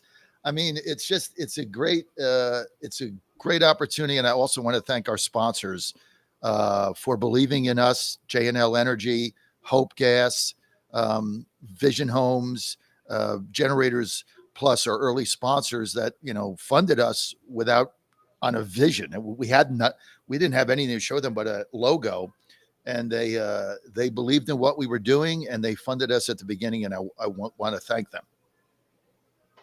Yeah, I mean, it almost makes a grown man want to cry. Really, it does. I mean, for the opportunity we've given these young riders that just want a chance to be sports riders, and we don't know where they're going to end up. Jack, I told you the story before. This kid by the name of John Breach, we hired back when we had the Beacon, and Jack was there. We're working from college, and now he's been with CBS Sports. He's been with CBS Sports Online. He's had a whole career there. He's now one of their major writers, and goes and covers the Super Bowl, covers the World Series, and he got his first job with us from Cincinnati. Drove down in an old jumped up vehicle and was covering high school football and high school basketball and baseball. So, we give kids an opportunity to do the thing they love. Yeah. Maybe I'll be the next one. Maybe when I'm 60, I'll get my break.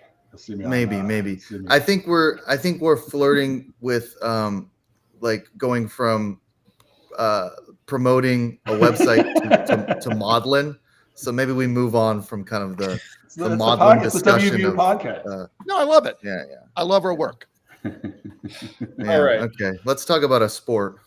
The sport we're going to talk about is basically the biggest sport happening right now at this particular moment in time. It's really the only sport that I'm paying attention to at this particular moment in time. College basketball is upon us. Conference tournaments have begun. More conference tournaments will begin soon. The March Madness is a couple of weeks away. We are in the thick of it for college basketball, which for sickos like me and Mitch, who is just giddy with excitement, I can see it. I'm like, it's 10:30. We're finally talking. With anticipation, it's not a problem. It's just we're just really into it. College basketball. So we're looking at bracket projections. We've talked a little bit about teams that are in and out. West Virginia looks like they're probably going to be in. But there's a ton of movement. Boise State had a huge game last night that I was watching against Colorado State. They lost. That looks like probably the final nail in their coffin as far as making the tournament goes out of the Mountain West. What teams? I mean, it looks like right now North Carolina, which is crazy, and I find it hard to believe that a committee actually does this. Joe Lunardi right now has North Carolina as the first team out of his bracket. Yeah, and then we got Oklahoma is the last team in. Auburn is the number one overall seed still, despite losing to A&M.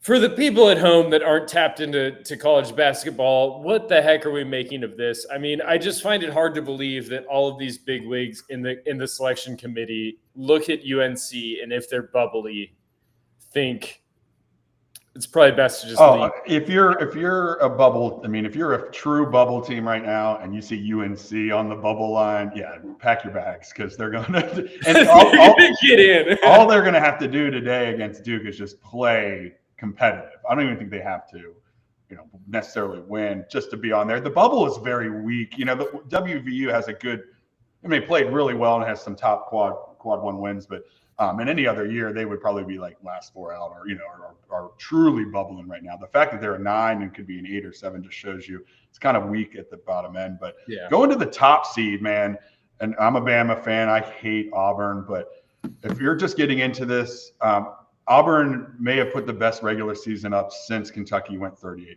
It's really that remarkable of a season.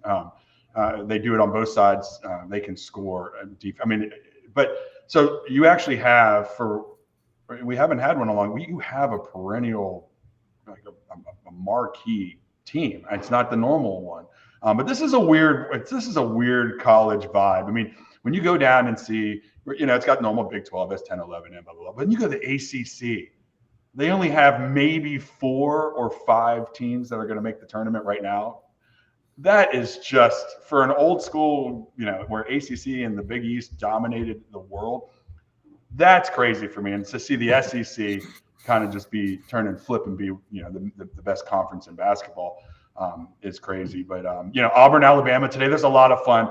I know I'm just going to Texas and Oklahoma might be a play-in game for the bubble too. So there's a lot going on today. Yeah. I mean, at this point, ACC, which we think of as a college basketball conference, like for our whole lives developmentally as people that watch sports, the ACC was loaded as a basketball conference, and the Big East was too. In my 20s, 10, 15 years ago, the Big East was like, that was basketball. ACC was basketball. The ACC at this exact moment, per most bracketology, has 3 teams in, which is insane. It looks like, and the 3 teams are all in the AP top 25. It looks like Duke is obviously in, Louisville's going to be in, Clemson will be in. And then after that, I mean, you're looking at the ACC is a big time realignment conference. I mean, you're talking about a conference with North Carolina, SMU, Wake Forest, Stanford, Georgia Tech, Virginia, VT, Florida State, Notre Dame, Pittsburgh, Syracuse, Cal, NC State, Boston College, Miami. All of those teams missed the tournament, which is insane in this college basketball climate. I think. I mean, the idea that North Carolina doesn't get there, the idea that all of these teams are such disasters in the ACC that they can't get a berth just speaks to this sort of new era of, I think that what we didn't expect for like this college realignment. I thought that we always thought that like the rich would get richer and that the ACC adding all of these sort of West Coast teams would make it more competitive, and somehow it's made it like worse. It almost feels like you have to have a solid football program also to have a solid basketball program now. Like, and I don't know if that's and I'm sure that's something with the NIL and the transfer portals.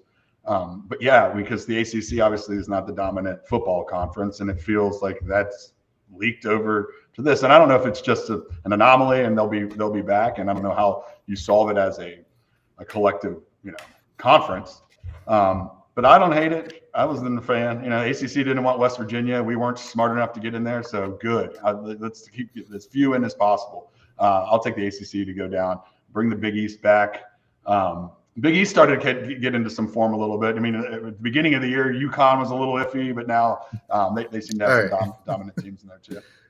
All right, just some radio stuff. We got 28 minutes, and we are burning through topics.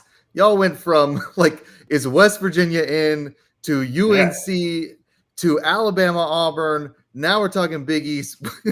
Y'all, we gotta slow down. There's only 3 of us here. Like, let's let a topic marinate. Or by 8:42, we're gonna be like, all right, so all right, see you later. Yeah, like see ya. It's one thing when there's 5 of us, but let's pump the brakes here on just burning through like rapid fire topics here. So a couple things. I just want to focus on UNC in the ACC for a minute, and then maybe we can kind of move to the Auburn sort of perennial. Like, are they now a perennial powerhouse? Are they the best team in the country, and will they continue to be so in the future? I think that's a really interesting topic, and I think there was an ESPN article on that as well that I found really fascinating. But as far as the UNC ACC situation goes, there's a couple ways you can look at it. Number one, as far as UNC goes, they're going to be in the tournament. We know that. They might beat Duke today. They do stuff like that. Like, Duke loses games like this. This is a huge game for UNC. You never know. I think Lenardi puts them there so that he can get clicks and he can get engagement, right? Because you put the UNC Tar Heels as the first team out and everybody has a meltdown. when in reality, like they're not even good. Like what's gonna end up happening is they're gonna be like a 9 seed or like a 6 seed. You know what I mean? Like because they're UNC. So I think that is a little bit of like ESPN just like trying to get us to all get riled up about something. Like I mean, look, they are 20-11. It's not like they've been playing really well, but they get into the tournament, and then we're gonna have like after you do this show for a couple years, you realize that there's like talking points with college basketball that just keep coming up, and one of them is, do the blue bloods who have a bad record deserve their 7 seed or their 5 seed? And that's going to be one of our talking points in a couple weeks. The other talking point that always comes up every year, we did this with the Big East, Nate, last year, if you remember, and now we're talking about with the ACC, is the top heavy conference. What happened to all the mid-major teams, and why do they all stink? And does that mean that the 3 teams that are in the top 25 for the ACC also stink? And with that, we did that with the Big East last year, right? Creighton and some of those teams that got in, which none of them won the whole thing, but they did make noise. I mean, like they advanced pretty far through the tournament. I don't know what that'll look like for the ACC, but right now this is just a top heavy conference, and I think what you're going to see with the ACC is you're going to see Duke be pretty. I mean, like among the 3 sort of top 25, I think Duke's going to be make a lot of noise here and be really successful. I think they probably, win today. I mean, I know I said, well, they could lose. I think they probably win. They're a really good basketball team, and I think that's probably fine. The ACC will be fine. You know what I mean? Like next year, 2 years, they'll bounce back. This is a basketball conference.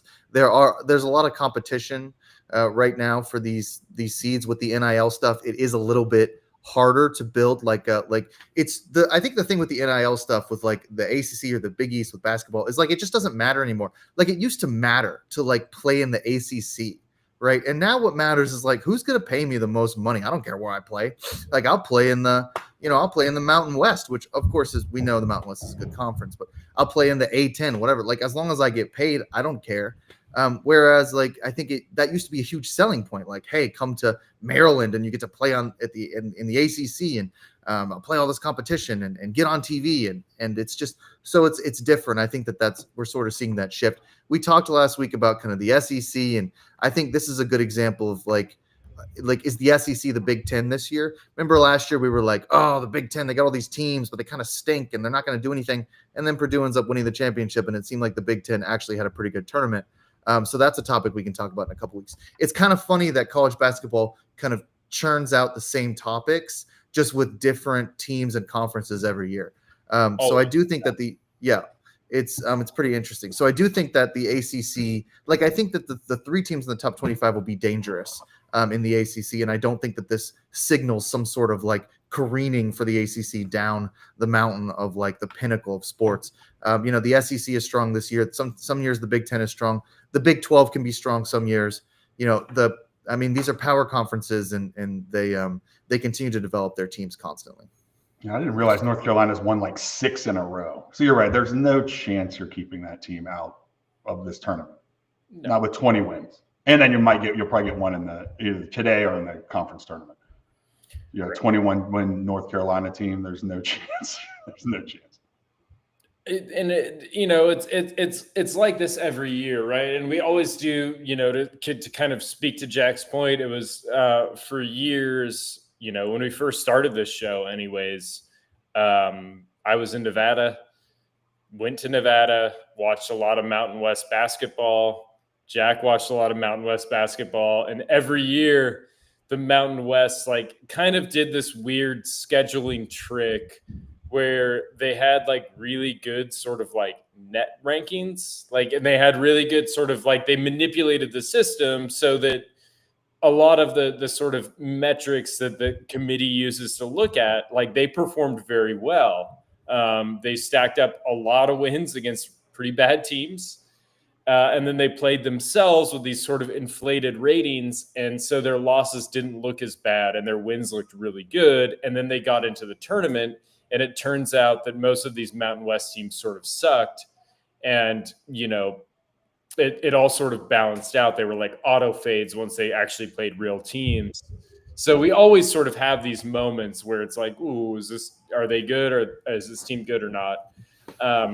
You know, and it is sort of the same talking point. The new talking point, though, is that, you know, we've always talked about the Big Ten, Big East, ACC as basketball conferences. We seldom talk about the SEC as a basketball conference. Obviously, Tennessee has had some good teams over the years. Auburn's had some great teams over the years. Florida won a couple national championships in recent memory. Those were good teams, but they were outliers in the SEC as far as just how we viewed the conference. And now, I mean, to Jack's point earlier, you know, Auburn is a full-blown basketball school. I mean, ESPN did write an article about it, and the article is insane. You know, Sir Charles is going to games at Auburn in 2025 to get a season ticket. The amount that you need to donate to the school is $1 million to get a season ticket to Auburn basketball game. No, thanks. That's nuts. That is bananas for Auburn. Auburn, Alabama. $1 million donation gets you a season ticket. Other than that, sorry, maybe just work on that bank account a little bit.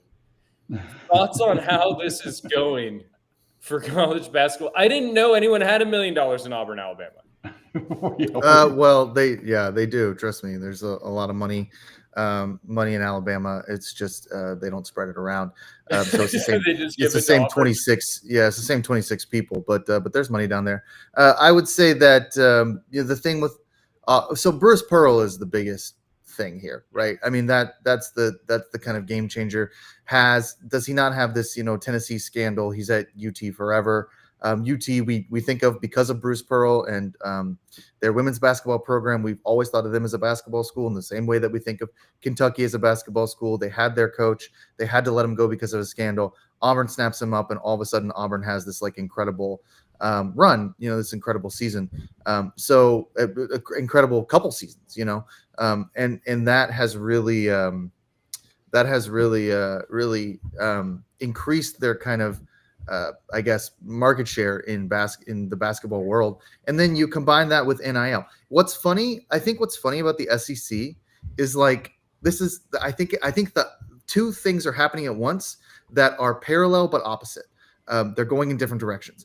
In football, the SEC is struggling to compete because they controlled the, you know, dark money like market. And now that we have NIL, all these other teams are able to pay players in the same way that the SEC was. And now they're struggling to compete on a national level in the same way. On the opposite end of the spectrum, the SEC has endless money.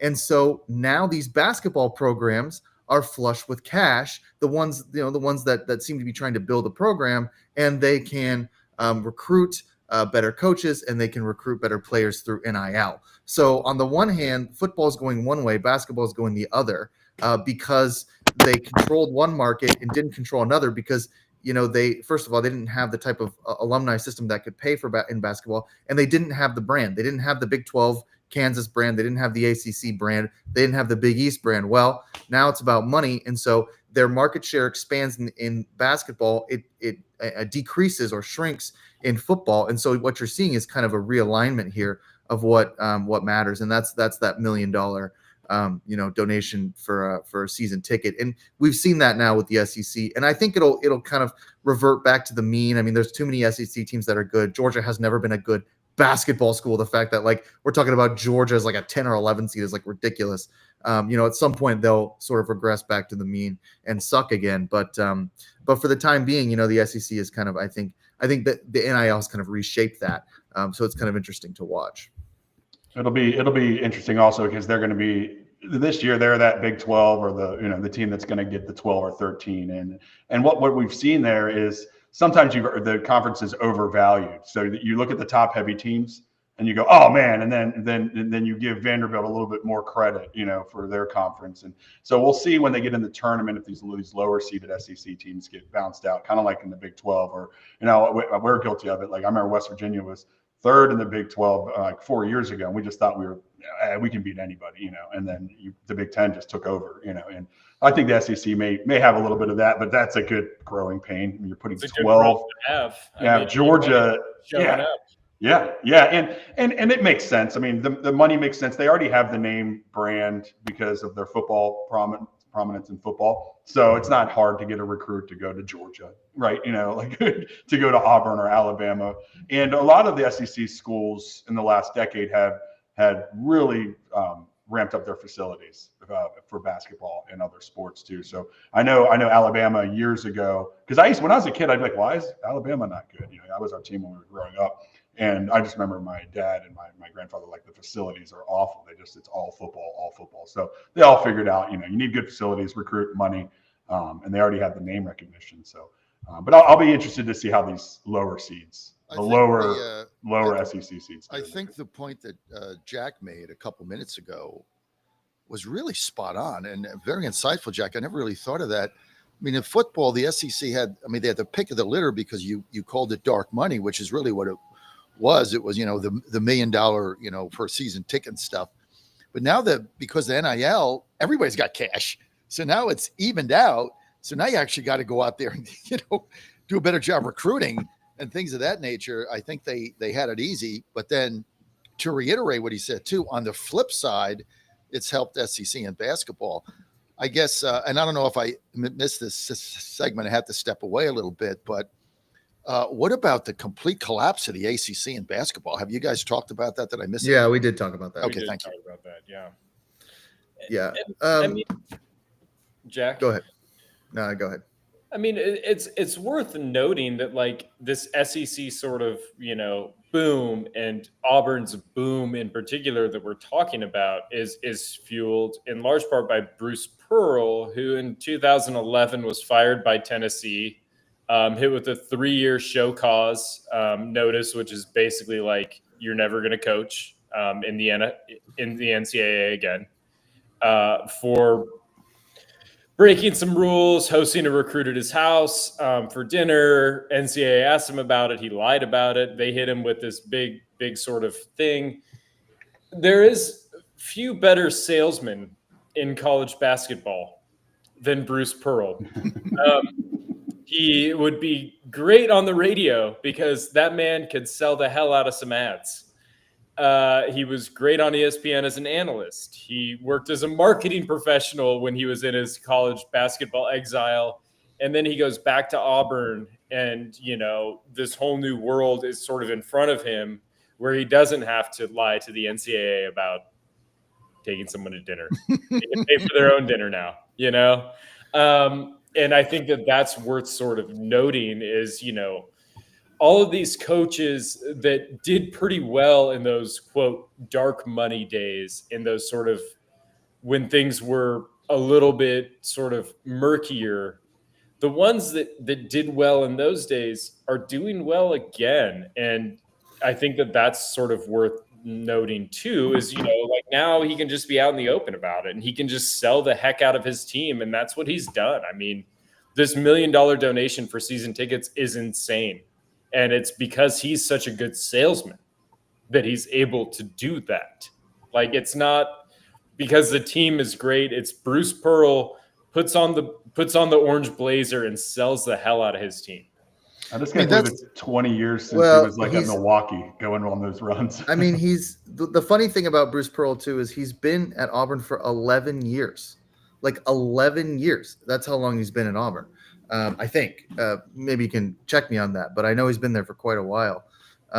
So it's kind of like it's longevity in some sense. He's been building this program for a while. It's the same thing like Nate Oates at Alabama has been there for quite a while to build a program with some longevity. Of course, Rick Barnes at Tennessee has been there for quite a while to build a lot of longevity as well.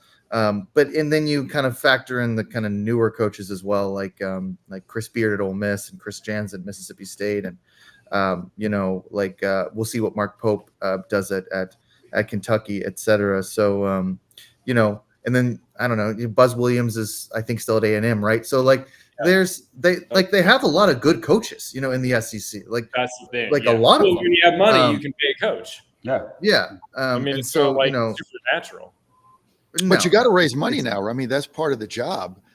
And we don't know where this NIL thing is going. I mean, we don't know what the judge is going to rule about paying these players and how this is divvied up. It's still on the table. I think that's coming out in a week or so.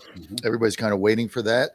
But you got to be able to raise money, and you got to be able to go to these alumni and donors. And look, we can whine about the rich get richer. Ohio State's got all the money, Michigan, et cetera. But you got to be able to compete, and you got to be able to find the alumni that have the money that are going to give you $1 million for a season ticket, so they can go to a game once a month and see their alma mater do well. But the money's going to the players, so it's not like it's going in a sinkhole, right? I mean, these players are getting paid.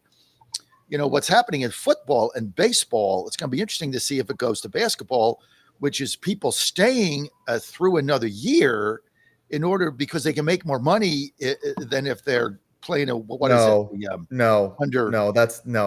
won't happen. It's because basketball, baseball, you have to go through the minor league system. You don't get paid that much money unless you're a top recruit and for basketball, there's only really 45 spots, maybe. Right. I mean, the first round is really the only thing that matters. So there's only about 30 spots. And if you're projected to go 8th or you're not, I mean, the money you stand to make in the NBA is bananas. So that's unique to baseball because, baseball, you have to, you get drafted in the minor leagues, and now all of a sudden, maybe you get a signing bonus, maybe not, but you're making 20, 30 grand a year trying to get to the MLB. NBA is just, the talent is so, what's the word I'm looking for? It's top heavy, there's so much at the top. So unless you're a first round draft pick in the NBA, you're not probably going to get a contract. I mean, most second round picks. Or if you're LeBron James kid, then you get one. But otherwise, But the NBA draft is only 2 rounds. It's 30 teams, 2 rounds. See you later. Right. Versus 6 for the NFL, a gazillion for 755 for the MLB. So right. I'd probably stay too if I were these baseball players. Yeah, I mean, it gives them another opportunity to stay another year if they have eligibility. But it's interesting too with this. Not making the first year at junior college part of the eligibility. Like, we got a picture on West Virginia University baseball, Jack Casamides, I think, and he's 25 years old. So he got a red shirt, then he got a medical red shirt, then he was a JUCO. I mean, he's 25, and he's a pitcher for us going to grad school. Yeah, that also has to do with COVID. So we're going to be kind of at the tail end of COVID eligibility, where these guys are 33 years old playing in college because they got all these, they got all these exemptions for COVID. They've got they've been in school longer than I have. Some of them, they got 4 master's degrees trying to play football at Maryland. So some of that way, but you're right. Is getting ready to graduate with dual doctorates. Yeah. I mean, he's him and I are going up for the same jobs here in a couple years. It's the same situation, you know what I mean? Because the COVID thing. I mean, that was the thing that's one of the reasons. I think there's a really good article to write that I don't know if anyone's written about the popularity of women's basketball in college exploded, and part of the reason I think is because they were able to keep some of their stars for such a long time, to the point where they kind of they developed into these incredible players. Of course, Caitlin Clark is kind of the outlier here because she's such an enigma, but there's so many stars in college, in women's college basketball, and it kind of tipped over in that moment where they all had 1 or 2 extra years of eligibility. They developed into these awesome WNBA players, but they were still playing in college. And if that article hasn't been written, I probably should write it. Yeah. But you've also got, even without COVID, you've got I'm telling you, guys are underestimating the junior college effect. I mean, there's a lot of kids that went to JUCO as a freshman because they couldn't get into school they wanted, or they didn't have the grades or something. So that's just 1 year where you play. It's like an extension of high school, so you don't lose eligibility, and then you can do the medical red shirt too, which you know, a lot of people are doing that now, where if they get an injury at the beginning of the season, they can set out. I mean, right here in West Virginia, the coach's son, DeVries, hurt his back. He probably could have come back right now for the tournament. He probably could come back, but they're like, you know what? Let's redshirt him, a medical redshirt. He come back next season for a whole season. You know, hopefully his father stays. But so you got come back to play for Iowa. I would have redshirted him too. Like he's gonna be playing for another team. Mitch says that's not going to happen. No, it's not. You're going to do a column on this, right? Is this going to happen? I don't know. I got to get some Mitch is a homer. He's not. Bye, DeVries. Bye. They're going to make take his son. He's going to take his son with him. Nah, they're going to make the Sweet 16, and then they're going to be like, he's going to be coaching at some big school. Bye. He's at a big school already. Calm down. He's at a big school already. Hey, in Morgantown, Virginia. Hey, that's right. You look at the last 15 years, we'll put our NCAA stats up against every other major school. Let's take a poll. Let's take a quick poll. Is DeVries going to stay with WVU for another season? Yes or no? Nate? I mean, not if they go deep in the tournament. Mitch? He's staying for 1 year. Jack? Here. What? Bye, DeVries. No, he's gone. Even if they win a game, he's gone. He's going to Iowa. He's going to take his son. His son will get a fortune in NIL money. He'll double his pay, and it's all about the money. And he's gone. Oh, I hate this. Hey, another topic though. This NCAA tournament, we're talking about like the schools. It's not very star heavy. You know, like besides Cooper Flagg and a couple other Johnny Broom at Alabama. Johnny Broom, Mark Sears at Alabama, because I had him on my fantasy squad last year or whatever. But it's just that's the weird part about this new college world. Most of the time, where you're rooting for somebody, even while Purdue had the tall, lanky Zach Edey. Yeah, so I mean, we have some fun storylines with players. And this year, it doesn't feel that way for me, for star power. I don't know how the kids are viewing it, but if I was a little kid, I'd be a little disappointed. I mean, I think that's probably a deft analysis in terms of like you don't like think about the NCAA and think like, oh, like these great players. I mean, there are some great players, but a lot of them go to the G League now. A lot of them play internationally for that sort of lapse That's year. true. Yeah, the international thing is crazy. Yeah. You do see it in women's. Like that's another reason why women's is so popular. Like there's tons of star power in the women's game because there are not as many options. They can't really go play in Australia and then, and like raise their profile for the draft or whatever in the same way that they can in the NBA. Right. And the NBA has become kind of really reliant on European basketball anyway. So I'm telling you, there's this whole constellation of things that has really made women's basketball so much more popular. And one of them is absolutely the star power of people like Paige Beckers and Juju Watkins and stuff like that. And I'm going to start putting go ahead. We see it at West Virginia, JJ Quinterly. And I wrote the article too, basically kind of like the column, just basically like, hey, this team needs its flowers. And this team has the star power. Oh yeah, she's a beast. This is what we're looking for. I mean, they're more exciting than the men's team that has no depth. I mean, this team has a chance to do something special in the tournament, and they're fun and they play press. I mean, it's like women's Bob Huggins team. It's fun to watch. Press Virginia. All right, it's back. We got like 3 minutes left, and we haven't given out a single pick on any single game at all. Like 2 weeks in a row. just sports analysis and picks without the picks. That's why you guys came here.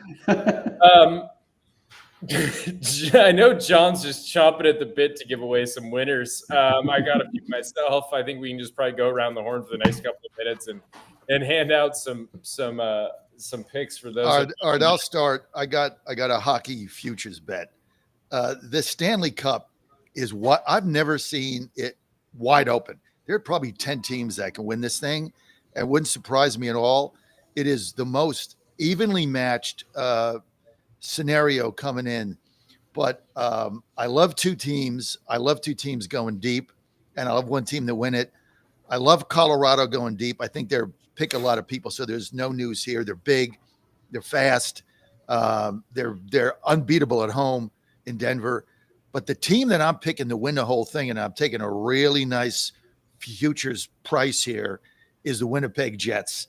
I mean, they got the best goalie in the NHL, and they play. A lot of people can't stand them because they play defensive hockey, so they're not like run and gun.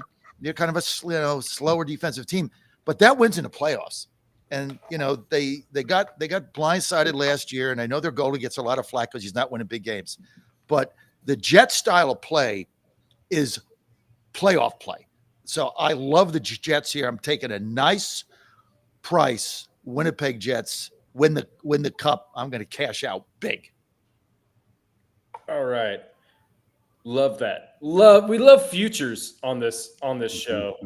I don't have any futures, but I do have some college hoops play for those of you that are just sitting around thinking, I'd like to get into the college basketball thing, but I don't really know what's going on. I like some short favorites. I like Mizzou against Kentucky today. They're laying 6.5 right now. It was 4.5 last night when I had this circle to talk about on the show. Missouri can get hot from deep. Kentucky's been pretty good at defending the three, but defensive three ratings are always a little sketchy. Sometimes it has less to do with effort and more. What's the line on that game? Right now it's Missouri minus 6.5. I'm betting Missouri because whenever Nate gives a pick on the show, it wins. So I'm gonna go spend the money now. So we go. Like that. This one's just like one of like my college basketball rules, which is if there are two ranked teams playing or a ranked team playing an unranked team, if the lower ranked or unranked team is a favorite, I will usually bet them. So number 6, St. John's is going to Marquette. Number 20, Marquette. Marquette is a 3.5 point favorite as the 20th ranked team over a 6th ranked team. Marquette is like, if you've been in the weeds with college basketball for a while, you just sort of have teams that you come back to all the time. I like Marquette. So, wow, that's our show. I'm sorry, guys. Missouri, Marquette. See you guys next time. Thank you. Goodbye. Jay Delsing next. Stay tuned. Golf with Jay Delsing next.